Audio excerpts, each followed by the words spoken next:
अस्सलाम वालेकुम। Hello everyone, मैं हूं हमारा आप देख रहे हैं वॉइस ऑफ बैंगलोर। दोस्तों, आज हम दारुल ख़ज़ा बनशंकरी में मौजूद हैं और आज हमारे साथ मौजूद हैं नियाज़ पाशा साहब। दोस्तों, आजकल देखा जा रहा है कि बहुत से नौजवान ड्रग्स में मुब्तला हैं। इससे कई घर टूट चुके हैं, तबाह हो चुके हैं। तो आइए जानते हैं नियाज़ पाशा साहब क्या कहना चाहते हैं। अस्सलाम वालेकुम रहमतुल्लाहि व बरकातुहू। ये ड्रग्स का जो मसला है, ये दिने दिन बहुत ऊंचाई तक चले जा रहा है, बहुत गहराई तक भी चले जा रहा है। और इसमें जो है हर नौजवान, हमारे कौम का नौजवान आज नशे में मुब्तला हो गया है। न जाने क्या होगा हमारे नौजवानों को, ये नहीं मालूम कि दिने दिन इसका शिकार बनता जा रहा है, ड्रग्स का शिकार बनता जा रहा है, अपने आप को खोखला कर दे रहा है और उसके साथ साथ हमारी कौम को भी खोखला कर दे रहा है।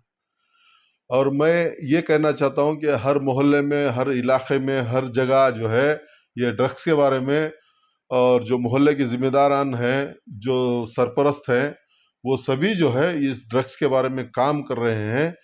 लेकिन अलबत्ता इन लोगों के काम करने से ज़्यादा मैं ये कहना चाहता हूँ कि बच्चे का पहला मदरसा जो है अपने माँ बाप की कोख है, अपने माँ बाप की गोद है। अपने माँ बाप की गोद में जो बच्चा सबक हासिल करता है, वो कहीं उसको हासिल करने का मौका नहीं मिलता।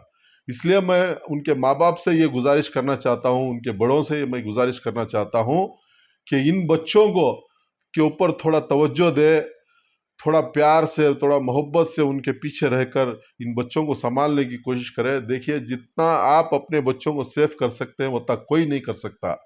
ये तुम्हारे बच्चों की आपको भी ज़रूरत है और इस माहौल को भी इन नौजवानों की ज़रूरत है। और हमारी ताकत ये नौजवान है, इन नौजवानों को खोखला मत बनाइए।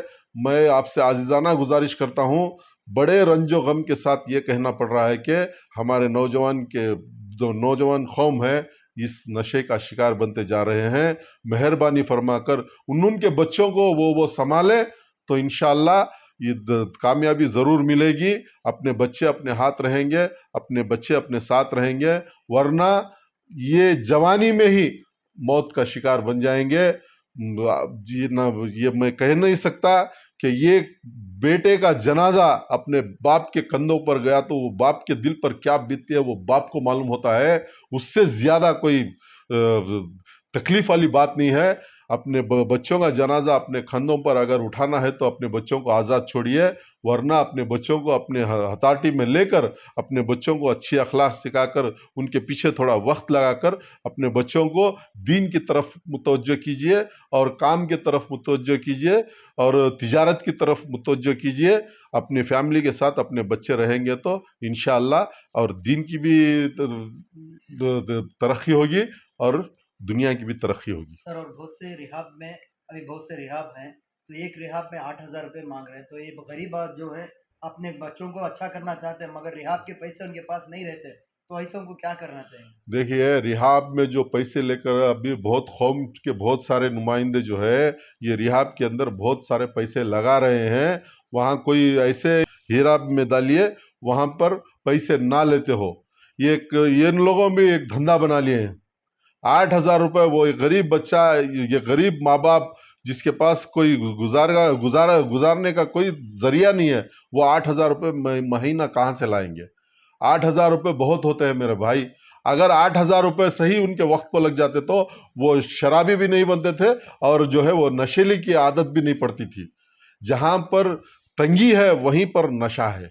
और और एक बात क्या है, जो देखो नशे के जो बेच रहे हैं, नशा ड्रग्स सब जो ये कर रहे हैं, वो खुद कहते हैं कि आप जो नशा नहीं करना, ये करना, तो अगर नशा कोई कर रहे हैं बोले तो हम लोग के पास लेके आओ, हम उसको सपोर्ट करते हैं, ये करते हैं करके बोलते हैं। मगर कुछ नहीं, यानी ये कि जो लीडर्स हैं उनके बारे में बोल रहा हूँ। ये बहुत सारे ऐसे हैं कि खुद नशे का बाजार लगाए बैठे हैं। बाजार लगाकर खुद कहते हैं कि इस बाजार को वो खुद गर्म कर रहे हैं।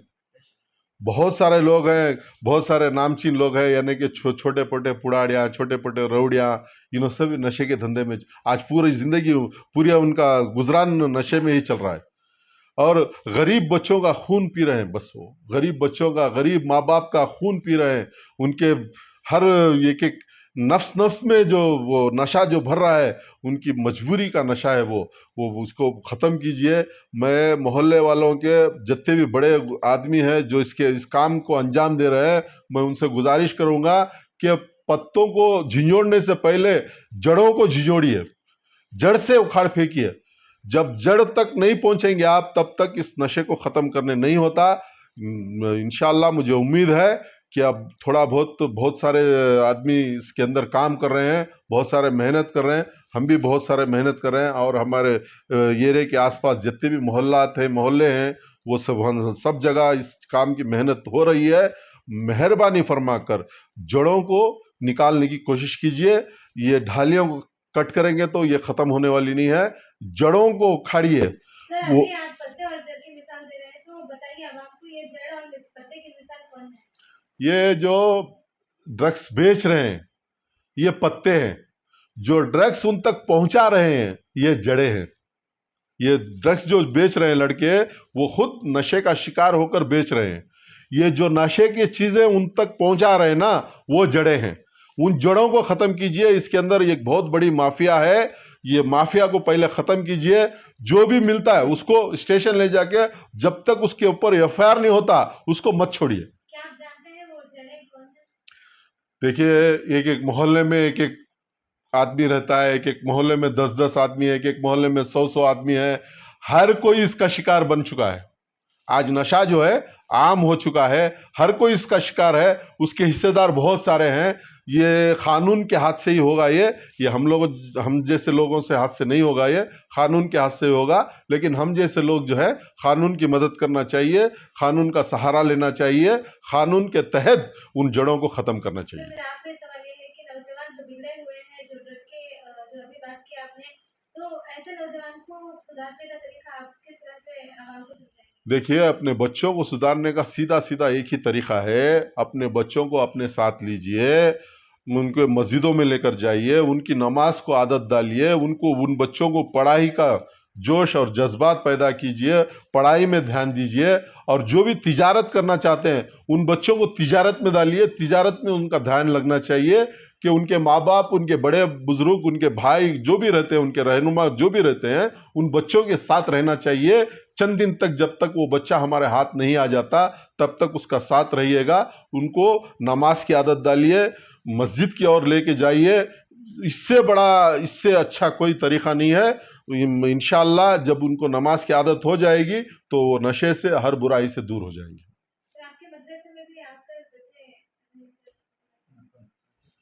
लास्ट सवाल अभी लास्ट किया मतलब ना, अब जो वो है कट करो, अभी वो नहीं डालना है ना उसे भी।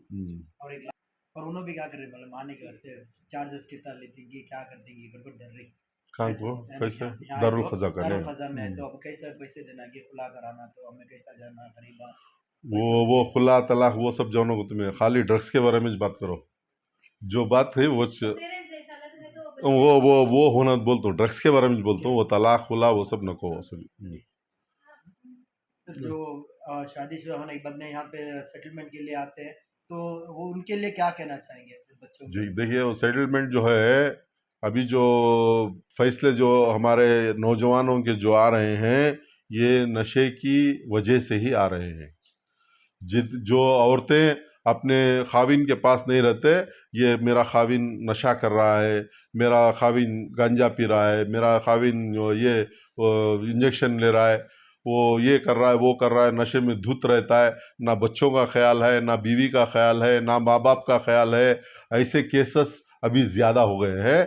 अब जब चंद मिनट जो बात करते हैं वो चंद मिनट में नहीं करते। वो नशे की हालत में जब रहते हैं तो चंद मिनट जो बात करते हैं चंद मिनट में नहीं करते हैं। चंद मिनट में ऐसा बोलते हैं, जब नशा नहीं रहता उसको ऐसा बोलते हैं कि मेरे बीवी बच्चों को मैं पालूंगा, मेरे बीवी बच्चों के साथ रहूंगा, मेरे माँ बाप के साथ रहूंगा, मेरे माँ बाप को पालूंगा, ऐसा बोलते हैं। जब वो नशे में आ जाते हैं तो ना बीवी बच्चों का ख्याल रहता है, ना माँ बाप का ख्याल रहता है। वो खुद का ख्याल नहीं रख सकते तो दूसरी फैमिली का ख्याल कहाँ से रखेंगे वो। इसीलिए जो है जब इंसान नशे से दूर रहता है तब वो होश में रहता है, तो उसको अच्छे बुरे की तमीज़ रहती है, तहज़ीब रहती है। जब वो नशे में रहता है, ना उसको दीन की तमीज़ रहती है, ना घर की तमीज़ रहती है, ना बड़ों की तहज़ीब रहती है, वो कुछ भी नहीं कर सकता। जब नशे में रहता है तो वो नशे में धुत रहता है कि वो नशे से बाहर निकलना चाहता ही नहीं वो।